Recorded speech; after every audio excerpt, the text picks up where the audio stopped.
Renato es PhD candidate en finanzas de la Universidad de Ottawa en Canadá. Renato estudió una maestría en finanzas en Brasil y es ingeniero industrial de la Universidad Católica San Pablo en Arequipa, en Perú.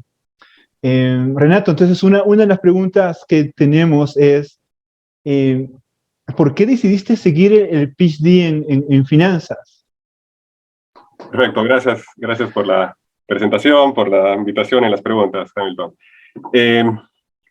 Yo creo que cuando yo terminé la carrera no tenía muy claro en qué quería trabajar. Creo que es por el tema de mi pregrado, que era bastante amplio. Entonces mi primer trabajo fue en consultoría en análisis financiero porque era bueno con los números, los entendía. Okay. Y el curso de finanzas, que solo llevé uno, Okay. me resultó bastante interesante. De ahí me gustó, pero sentí que era mucho lo que tenía que aprender y me sentí bastante falta de herramientas para poder hacer mi trabajo.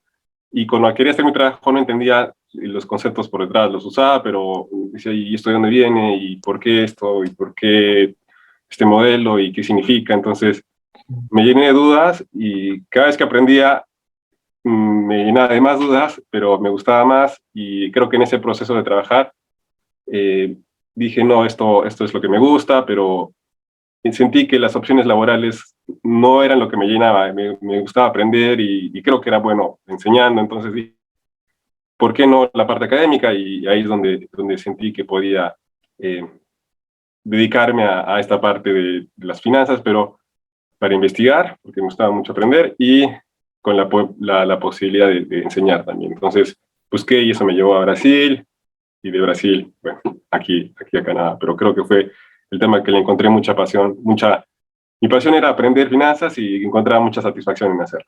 Ah, mira, qué interesante, porque tú pasaste de ingeniería industrial, que es tu undergrad, ¿cierto? Sí, Fuiste a Brasil a estudiar una maestría en finanzas. Y sí. fue allá, me imagino, donde tú finalmente decidiste ir por el PhD o ya tu decisión ya estaba antes de la maestría.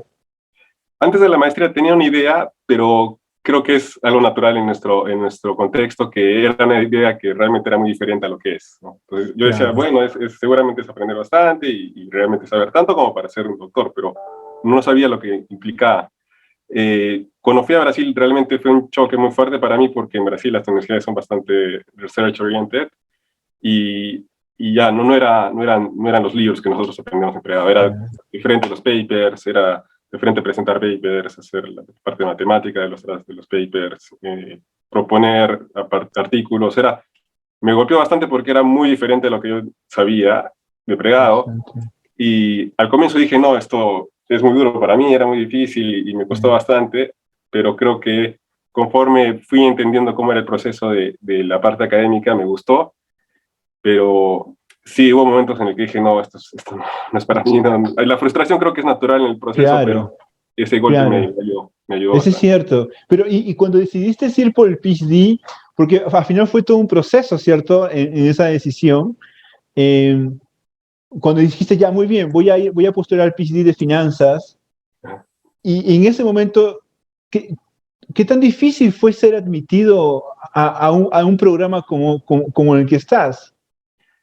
Perfecto, sí, yo dije, Brasil me preparó para la parte académico en cuanto al el background, dije, sabía cómo funcionaba, sabía qué implicaba, pero sabía que si quería finanzas tenía que ser Norteamérica o Europa, lugares donde está la mayor actividad y tú sabes, es donde Claro. están las mejores universidades. Entonces, regresé al Perú después porque estaba becado, entonces una condición de la beca era regresar al Perú.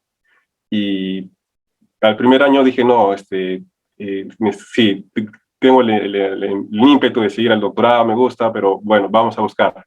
El primer año después de la maestría postulé a 6 universidades, las 6 me rechazaron, Okay, okay. Es eh, normal. que es normal, tú lo sabes, es un proceso Sí, de es largo normal. plazo, y me preparé a lo largo del año, ¿no? Claro, Podemos hablar bastante de eso, ¿no? ¿Sabes? El tema del GMAT, el GRE, el inglés, alguna propuesta que puedas claro. proponer de investigación. Y al segundo año, es decir, 2 años después de la maestría, volví a postular a otras 5 universidades y me aceptaron en 2, pero al final elegí Ottawa bueno, es un tema también personal, siempre me llamó mucho la idea de Canadá, entonces Al final, creo que la elección fue porque era una universidad que me parecía buena y sobre todo que tenía la intención de conocer Canadá.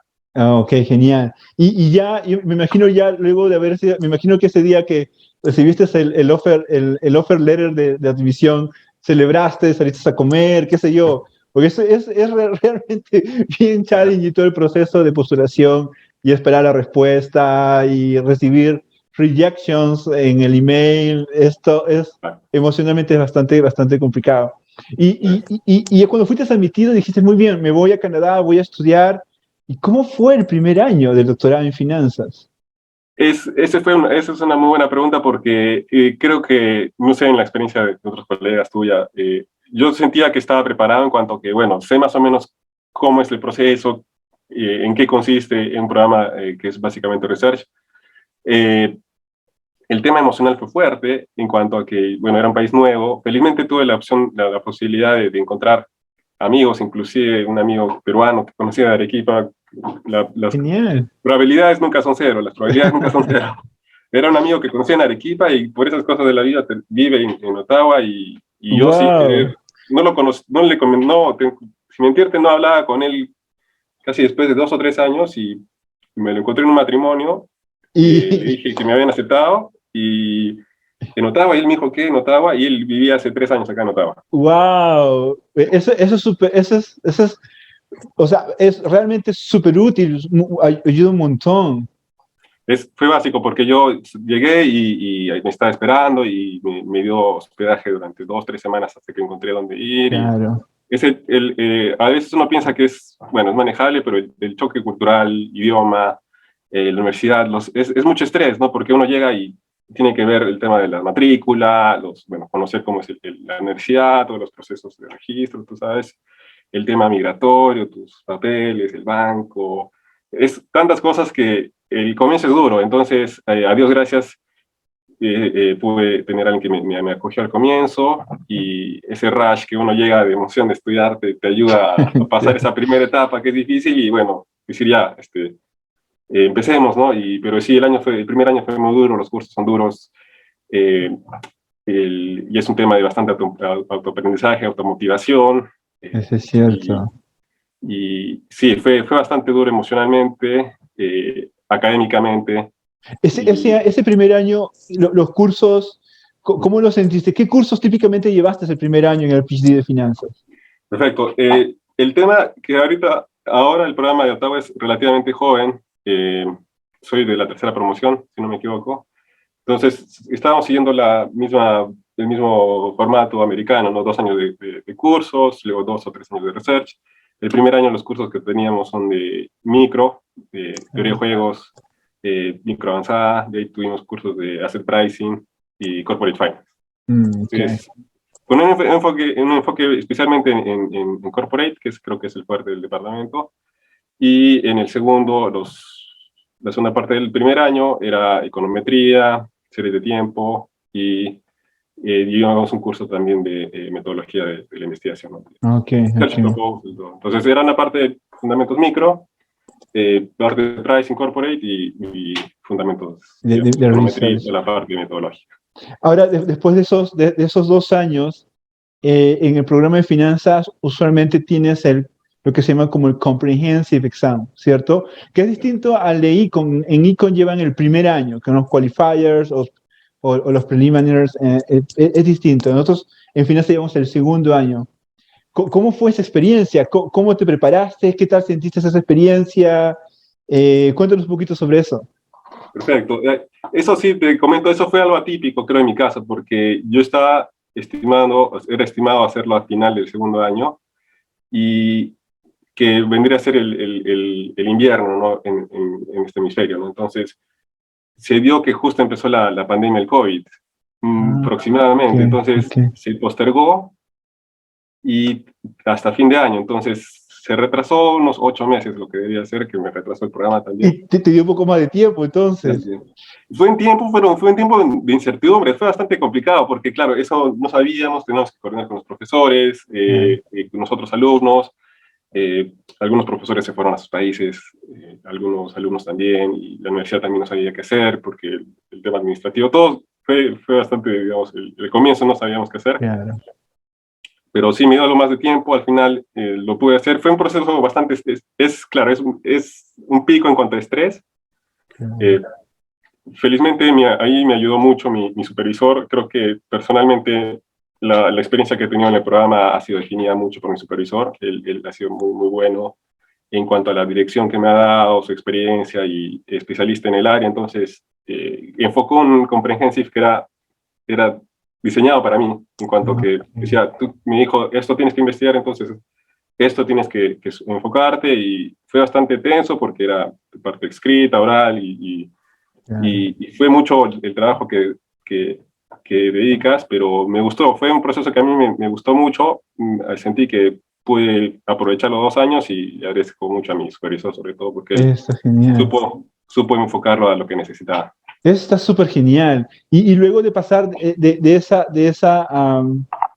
esos cursos que uno lleva en el programa, usualmente los primeros 2 años, uno pasa a una segunda parte del programa, que es el research stage del programa, donde uno tiene que producir y piden ideas novedosas, etc. etc. ¿Cómo fue esa transición para ti? ¿Cómo ha sido esa transición? ¿O cómo está siendo para ti eso ahora? Esta transición también es complicada. Yo creo que el tema es que, claro, uno pasa de la preocupación del curso, de aprender el tema y prepararse para exámenes y comprehensives. Ahora en la parte de research creo que es un juego diferente. Yo personalmente creo que es la frustración de uno quiere tener la mejor idea de investigación, que sea innovadora, que sea atractiva, que sea feasible de hacer y que Claro, pueda ser publicada, pero creo que eso es ideal, casi no existe, es decir, claro. es un ideal, ¿no? Entonces, yo creo que lo que más me ha costado ha sido lidiar con la frustración de dedicarle meses a leer papers, a hacer propuestas, a intentar armar hipótesis y algo que tenga cuerpo y presentarla a tu supervisor, a tus profesores y que lo boten a la basura y empieces de nuevo. Eso es verdad, porque la presentación al faculty Es, es, es bien complicado, porque hay muchas preguntas y muchas de esas preguntas terminan muchas veces destrozando la propuesta que uno tiene. Y uno pensó, prior el faculty meeting, que estaba en la dirección correcta, pero a veces, after el faculty meeting, uno dice, no, vuelvo atrás otra vez a hacer el paper. Exacto, yo creo que es un proceso interesante porque uno aprende realmente cuando uno lo puede explicar claro y con los fundamentos y transmitir una idea convincente, es una buena idea. Y precisamente cuando uno lo presenta al faculty te das cuenta que eso que creías que sabías no lo sabías, no estaba muy claro o realmente no es un supuesto fuerte o sensible. Al final les agradeces que te hayan destrozado, pero, eh, pero sí, yo creo que esa frustración de decir, bueno, otra vez borramos la pizarra y empecemos de nuevo, eh, emocionalmente es lo que te afecta, pero sabes que es un proceso de aprendizaje, pero creo que es lo más retador, es decir, no caer en el decir, no sé nada, he perdido tiempo y ya que se Claro. olvida, y creo mantener la motivación, automotivación creo que es el game changer en esta parte del research. Eso es cierto, eso es verdad. Eh, entonces, ahora ya en esta nueva etapa de research en el cual estás trabajando tus papers, cuéntanos un poquito cuál es tu research agenda, cuáles son las áreas en las cuales tú quieres hacer investigación. Dale, yo empecé, en la maestría empecé haciendo fondos mutuos, investigando básicamente fondos mutuos brasileros, también por mi supervisor. Yo empecé muy inicialmente con la idea de behavioral finance porque me gustaba el tema de poder explicar el comportamiento de los activos financieros y del sistema financiero, incluyendo un tema behavioral. Mi supervisor en ese entonces no creía que era una No. área que tenga el futuro. Y tú sabes, también a lo que es definitorio en cualquier programa de doctorado, yo creo que es con quién trabajas. Es Tu cierto. jefe, tu supervisor va a definir mucho de tu research agenda. Y bueno, yo empecé, me gustó, y luego vine aquí, comencé a trabajar con mi supervisor Fabio Moneta, y él también trabajaba en mutual funds y hedge funds y inversionistas institucionales. Entonces, buenazo, encajó con lo que ya sabía, y me dijo, ahora vamos a enfocarnos en Empirical Asset Pricing, que es, digamos, mi especialidad, enfocada en inversionistas institucionales. Eh, vemos, por ejemplo, el tema de límites al arbitraje, sobre todo, que es en esta situación, por ejemplo, en el que ya tenemos inversionistas institucionales muy grandes y tenemos un gran crecimiento del passive investing, cómo afecta esto a los precios de los activos. Entonces, mi research agenda va más por el lado del empirical asset pricing y investments. Yo diría que ese es mi objetivo, irme por esa área en la que tengo más experiencia y bueno, es el área en la que he estado trabajando hasta ahora. Eso está genial. Y ahora ya que estás en esa research stage y tienes tu research agenda, que ya pasaste los cursos, ¿qué skills crees que se necesite en el PhD? Porque a veces algunos, antes del PhD, a veces uno cree que es suficiente con saber matemática o saber software o leer muy bien inglés o hacer papers. Y uno piensa que es suficiente para tener un buen progreso en el programa. Pero ¿qué skills tú crees que son importantes además de todos estos? Además, creo que lo has presentado perfecto. Además, yo creo que los programas de economía y finanzas son exigentes en cuanto nos piden mucho del dominio en matemática, el software, porque manejamos bases de datos, así seamos teóricos, empíricos, siempre es necesario, y obviamente los conceptos, ¿no? Económicos, financieros. Algo que sí, que en conversación con mis colegas, con gente, profesores del RIEF y colegas aquí, yo creo que un skill ya con la experiencia es el tema de las soft skills, ¿no? De las habilidades blandas. Yo diría no solamente en cuanto a la inteligencia, la salud mental, que lo podemos hablar en un momento, sino también digo el tema de soft skills, porque querramos o no, esto es nuestro trabajo, es nuestra profesión. Entonces, yo diría que a veces uno piensa que no, el académico es el que está encerrado en su cuarto, en su oficina, y enseña y regresa a su oficina, pero el hecho de poder mantener relaciones sociales con tus colegas, con tus alumnos, es muy importante, y he visto que es fundamental en desarrollar una buena carrera académica. Entonces, es tan importante ser muy bueno en lo que haces, como puede ser poder contactar gente, poder motivarte para decir, bueno, quiero, no sé, compartir mi research con otros estudiantes. Creo que la capacidad de hacer networking y lidiar y conversar con gente, comunicarte es bastante importante, y al final encontrar trabajo o encontrar dónde desarrollarte académicamente es un tema también de relaciones personales, ¿no? Ese es cierto. A veces se cree que en el PhD solo necesitas hard skills, pero al final del día necesitas, como lo que tú mencionas, por ejemplo, automotivarse. Uno tiene que continuamente automotivarse. Lo segundo, uno tiene que manejar muy bien el tiempo, ¿cierto? Porque como uno ya no tiene jefe y no hay nadie que te ponga un cronograma de qué hacer o qué proyectos manejar, lo tercero es que uno tiene que manejar proyectos de manera adecuada, saber cuándo eliminar un proyecto y decir, mira, esto no va más, o cuándo continuar con otro proyecto. Es un conjunto de técnicas, de skills que vas ganando. Y lo que tú mencionaste, soft skills, saber presentar, saber comunicar, y estamos hablando que saber comunicar en inglés, porque al final es donde es donde el programa se está desarrollando y eso es lo que evalúan al final. Entonces, es cierto, es cierto. Y una pregunta, permíteme pasar ahora un poquito al... Nos gustaría que los futuros PhD students conozcan un poquito cómo uno se siente en el programa. Quizás, cómo te has sentido a lo largo del programa. Seguro, como todo PhD student, has tenido seguro ups and downs. ¿Cómo ha sido esa experiencia para ti en el programa hasta ahora? Yo creo que es un programa, los programas de doctorado son largos, uno le va a dedicar por lo menos 4 o 5 años de tu vida, y van a haber muchos momentos dentro de la vida de cualquier persona. 4 o 5 años es bastante tiempo, entonces hay momentos, yo creo que llenos de alegría en cuanto uno pasó un examen, terminó un curso, logró, y la satisfacción personal es bastante buena, y creo que motiva mucho el tema de lograr aquello que parecía muy difícil. Ha habido momentos... Justo en ese punto, permíteme detenerse un segundo. ¿Y cómo has celebrado esos triunfos en el PhD? Perfecto. Sí, yo creo que ese es el tema que uno también, creo que alguna vez también, cuando yo quise entrar, le comenté, pregunté a un chico peruano que está estudiando en Montreal, me comentó, tus hobbies y los gustos que tienes, aquello que te gusta y te hace sentir bien, no lo dejes. Es decir, uno no se va a volver que va a estudiar hasta que vas a las pestañas y estudiar 24/7, ¿no? Es decir, aquello que te gusta, manténlo y hazlo porque es lo que te va a mantener cuerdo, digamos, y te va a motivar. Entonces, particularmente, bueno, eh, algún gusto de comida, siempre creo que es lo que uno piensa. Claro, Eso exacto.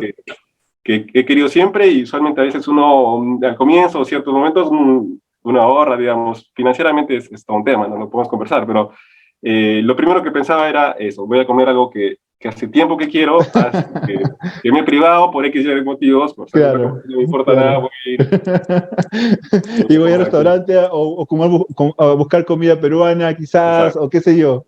exacto, Es, exacto. es Entonces, verdad. creo que Es, va por ese lado. Sí, es cierto, justo estábamos hablando de que celebramos, sí, yo por ejemplo también cuando pasé los comprehensive exams, celebré con mi esposa, fuimos a comer, fuimos a un restaurante y comimos, fuimos a comer barbecue y celebramos porque es tan challenging el proceso que a veces uno se olvida de celebrar esos hitos, pero son los que te dan, digamos así, nueva energía para continuar el siguiente tramo del camino. exacto, concuerdo mucho contigo porque es el tema, en tu caso, con tu esposa, felizmente en mi caso también tenía familia cerca de donde vivía, entonces a la par que dije voy a comer eso que siempre he querido, dije, hice un viaje, visité a mi familia que vive cerca de Claro, acá, a Ottawa, y ese gusto de darte un tiempito en el que te olvidas de todo, visitas a tu familia, estás con ellos, disfrutas, estoy con mis sobrinos, simplemente me dedico a ver dibujos animados y jugar con ellos y comer. Y creo que, aparte, es un premio que te mereces, digamos, por un esfuerzo. Yo creo que es algo inclusive sano, que es bueno hacerlo porque te ayuda exacto, a continuar con el camino, que es una maratón, ¿no? No es una claro, carrera. claro, claro. Totalmente de acuerdo, totalmente de acuerdo. ¿Y cómo has hecho para manejar en los momentos difíciles del programa? Como tú mencionabas, durante 5 años pasan mil cosas, ¿cierto? Pasan mil cosas. Y el programa en sí mismo es una formación bastante intensa, muy buena, pero es intensa. Y hay muchos downs en el programa, muchos unexpected things que pasan. ¿Y cómo has hecho para manejar todo eso hasta ahora? Sí, es una muy buena pregunta. Yo creo que es también lo que va a definir el hecho de cómo uno afronta el programa, porque eso es parte de la frustración, fracasos, es decir, no todos, a veces creo que a veces si uno tiene el background de ser un muy buen estudiante, de estar acostumbrado a tener las mejores notas, a los primeros puestos, uno viene aquí y la competencia es otro Y, nivel. y eso no pasa. Ya no pasa nada, ¿no? Uno se Exacto. esfuerza y demora y le toma muchas horas en entender algo que ya alguien vino sin estudiar ya está. Es algo muy interesante ver cuáles son las diferencias en el background de la gente cuando uno estudia, y a mí me motivó a esforzarme, pero me di cuenta que realmente es ponerte en otra perspectiva, estás es Está- otra situación en la que Estás no es, en otra distribución de estudiantes, es cierto. y que no te sientes que estás quedando atrás, y realmente hay gente muy hábil y lo es, y uno aprende también mucho de ellos, pero choca bastante. Yo Claro. diría que fue un tema, yo creo que es cómo manejas tus emociones, es muy importante. A mí, bueno, por un tema de fe, me ayudó mucho el tema de tenerme cerca de mi fe, conversar con amigos, y exteriorizar tus sentimientos ayuda bastante, porque a veces Yes. dicen, no, uno se vuelve, dije, no, yo soy valiente, yo puedo y no pasa nada y a pura fuerza puedo salir, pero eso te Es desgasta. Entonces, cierto. es bueno conversarlo y decir, ¿sabes qué? Me he sentido así, o ya no quiero, estoy frustrado, ya no quiero saber nada de esto. Y Exacto. exteriorizarlo y tener con quién conversar, yo creo que es bien importante, sea amigos, sea familia, sea pareja, Claro. eh, porque es decir, que yo creo que al final del doctorado uno se da cuenta que, si bien es un logro personal, es el apoyo de muchas personas que estuvieron ahí en esos momentos y que permitieron que tú puedas llegar a este lugar. Entonces, y hasta el final, yo diría que lo importante es, para mi caso, fue mucho la fe, las personas que pudieron ayudarme, y intentar verlo en perspectiva de que, bueno, eh, el fracaso es parte del Es parte aprendizaje, del... es una parte más del doctorado. Ese es cierto, es verdad. Y ese es un tópico que no se habla, que no, y es delicado, pero es un tópico que no se habla sobre nuestra salud emocional en el programa, porque hay muchos momentos en los cuales hay mucha frustración, hay cosas que no salen, proyectos que uno tiene que eliminar por alguna razón, y fueron meses trabajando en eso, o cursos o tópicos que realmente es difícil de entender, difícil de comprender, y otros ya lo tienen clarísimo desde el primer momento, o el idioma, el inglés. ¿Cómo te fue con el idioma en el primer año en particular? Porque luego el idioma digamos así, va mejorando dependiendo del background de cada uno, pero el primer año, ¿cómo fue con el idioma?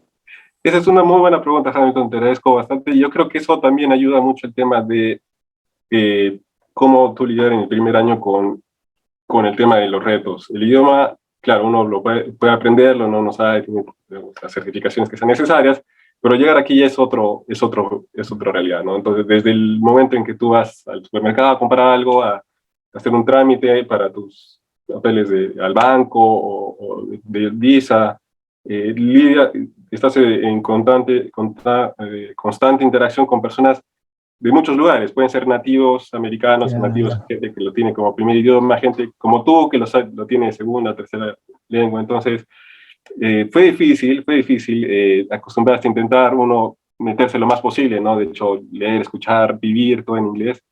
Pero creo que algo que me ayudó y en retrospectiva creo que ayudaría a quien pueda empezar este proceso es, uno, no sentirse mal del idioma que uno, el nivel que uno tiene, el acento que uno tiene. Uno creo que es algo muy interesante en nuestros programas, es que es muy poco probable que encontremos gente que tenga como primer idioma el inglés. Exacto. Es muy poco probable. Entonces, así como tú, son todos, es decir, gente, todo el mundo que no es 99% probable que no es su primera lengua. Sí. Entonces, eso me ayudó a decir, ¿sabes qué? Bueno, no soy el único, es decir, ese problema lo pasamos todos, es natural.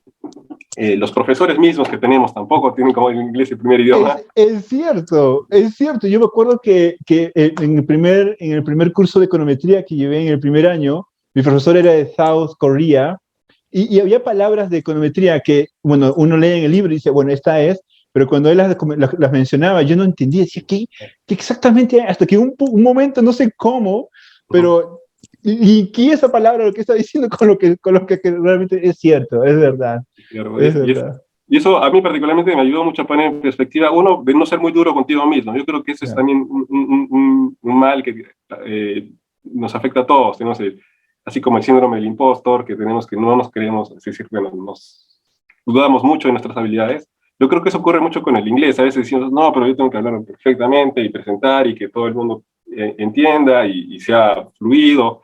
Y es un proceso, así como el proceso de aprendizaje, el doctorado, yo creo que el idioma también es un proceso en el que uno lo domina y yo creo que ayuda mucho a ponerte en perspectiva de que uno no es el único, hay mucha gente que está en la misma situación, es un proceso de aprendizaje y tus profesores probablemente hayan pasado lo mismo que tú y lo siguen hablando tan bien o mal como uno puede hablarlo, pero esa perspectiva ayuda a no ser muy duro con uno mismo. Eso es cierto, ese es un buen advice. Sí, es verdad, es verdad. Y una pregunta adicional es, ¿y cómo se financia el PhD? Es decir, seguro que muchos están preguntándose, decir, ok, tengo que pagar el PhD, tengo que ir con mis ahorros, tengo que trabajar allá y estudiar. ¿Cómo es eso? ¿Cómo es eso en tu caso, Renato? Perfecto, Hamilton. Eso me parece fundamental. Algo que también conversamos mucho en el RIF y con colegas es el tema de esa cultura de la vida académica que no tenemos mucho, pero que lo interesante es conocer que, bueno, sí, la mayoría de los programas son financiados, es decir, la universidad cuando nos acepta, nos da una carta en la que nos ofrece un financiamiento, es decir, en mi caso, por ejemplo, creo que es en la mayoría de los casos de Canadá, nos dan un base funding, es decir, te vamos a pagar tal cantidad al año. Y bueno, en el caso de Ottawa, no sé si otras universidades canadienses, creo que ellos el tuition te lo cobran, es decir, la pensión, el costo de la educación te lo cobran, pero es decir, lo sustraen de tu funding. Es decir, Okay. no pagas nada, pero decimos te vamos a dar 30 y de los 30 vamos a sacar 10. claro, por el tuition, y te vamos a dar 20 que va a ser para que tú vivas, ¿no? claro. Entonces, uno se financia, ¿no? Es decir, el programa ofrece al estudiante la posibilidad de dedicarse a estudiar. Entonces, uno no se preocupa por trabajar. Creo que inclusive en tema de migratorio, de visa, algunas visas de estudiante en algunos países no te dejan trabajar. Es cierto, la mayoría no te dejan trabajar, solo full time Full con la time. universidad. Sí, aquí en Canadá creo que son solo 10 horas a la semana que puedes trabajar siendo full time, pero la idea es eso, que felizmente las universidades te ofrecen el financiamiento. No es mucho, hay uno que ser bastante cuidadoso con su budget, con su presupuesto. Lo que sí me ayuda un poco es que, claro, el mismo proceso de postular es costoso. A veces hay que pagar exámenes, hay que pagar trámites para postular, y me ayudó eso sí, de cuando estuve trabajando en Arequipa, tener ahorros y esos Claro, ahorros para financiar desde el primer pasaje de avión para venir y los trámites claro. iniciales. Entonces, yo creo que lo importante es eso, mantener una cultura de algo de ahorro, pero sí, la idea de los programas de doctorado es que se financie al estudiante y se pueda dedicar full time a solamente estudiar. Está súper genial. Y ya para terminar, Renato, ¿cuáles serían tus 2 o 3 consejos que le darías a los futuros PhD students, aquellos que están pensando en empezar un programa? Yo les diría, no se desanimen. Bueno, no, a veces uno tiende mucho a compararse porque es otra línea, es otra carrera, es otra... Pienso a veces tipo vocación en el sentido que uno se compara a veces con gente de la promoción con la que estudia en la universidad, ¿no? Entonces mucha gente está trabajando y tiene otros éxitos y otra carrera, pero es porque es otra carrera, ¿no? Y eso a veces a uno le desanima, ¿no? Porque, bueno, nuestra profesión tiene esas características. Tenemos un proceso largo de formación, muchos años estudiando, pero no es que se desanimen. Si les gusta, mantengan su pasión en investigar. Es un tema apasionante hacerlo. eh, Trabajen tanto en sus habilidades académicas como en sus habilidades personales. Yo diría, si tuviera que postular de nuevo, me enfocaría tanto en estudiar inglés y el GMAT como en enfocarme en esas partes emocionales que sé que a veces me afectan un poco. Cómo lidiar con la frustración, cómo lidiar con la crítica, cómo lidiar Claro, con la ausencia de los seres queridos, cómo claro, lidiar con, inclusive, ¿no? Si hay algo, inclusive la comida, ¿no? Hay mucha gente que conozco que le afecta el hecho de, bueno, sé que no voy a poder comer aquello que me gusta porque no soy en mi país, claro, y claro. tengo que trabajar en eso y decir, bueno, prepararse mentalmente tan fuerte como puede ser en el idioma y en el tema académico, y finalmente que no se desanimen. Y Okay. si les gusta, buscan ayuda, conversen, contacten gente, y si es ese camino, se van a dar las pautas, y yo creo que es algo apasionante y espero que más gente se anime para poder seguir este camino que hemos elegido. Sí, de todas maneras, yo creo que sí. Muchas gracias por todos tus consejos, Renato, y por compartir con nosotros tu experiencia en el programa.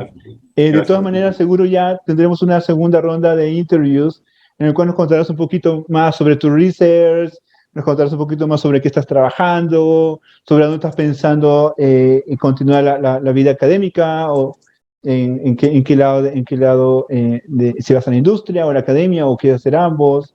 De Perfecto. todas maneras, vamos a hablar sobre eso en una segunda ronda. Perfecto. ¿Okay? Mil gracias a ti, Hamilton, por la oportunidad. Nada, agradezco el tiempo y espero que sea de utilidad a los futuros estudiantes, y muchas gracias. Yo creo que sí. Muchas gracias. Cuídate mucho. Un abrazo. Nos vemos. Igualmente, Hamilton, un Chao, abrazo. chao. Cuídate.